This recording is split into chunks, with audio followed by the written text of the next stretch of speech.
One moment, Christopher Jefferies was a concerned landlord and neighbour. The next, he was a murder suspect, an innocent man and a life changed forever. Well, I think I was probably just numb at the time with the shock of it all. I was able to think of nothing except what was going to happen next. What was that whole process like for you, though? In the event, I suppose, something which started to make me feel really rather angry, that I knew that I was innocent. Nobody else knew that I was innocent, but nevertheless I was required to go through these very protracted series of interviews during the course of 3 days.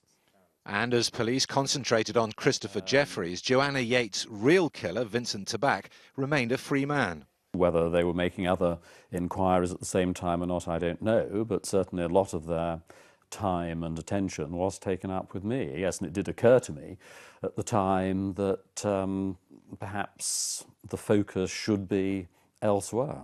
And looking back now, It's absolutely clear that the focus should have been elsewhere, yes.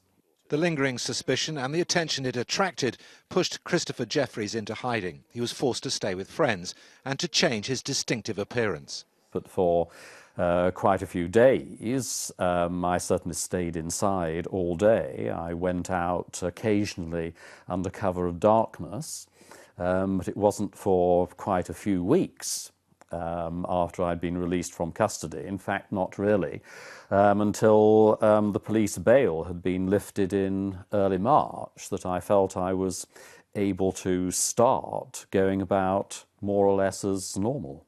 Did you resent that? It was certainly the most difficult time of my life.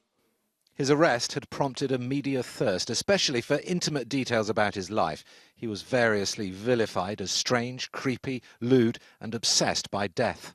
Reading those and reading them in such a concentrated and pointed form for the first time was very, very upsetting indeed. Did you recognise at all the person they were reporting? Absolutely not. Absolutely not. This was an entirely foreign personality that was being foisted on me. One tenant killing another has been just a small part of what Christopher Jefferies has had to learn to live with.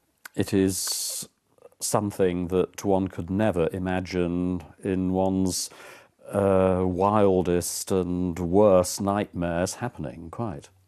But that nightmare, he says, is insignificant compared to the pain the Yeates family is feeling.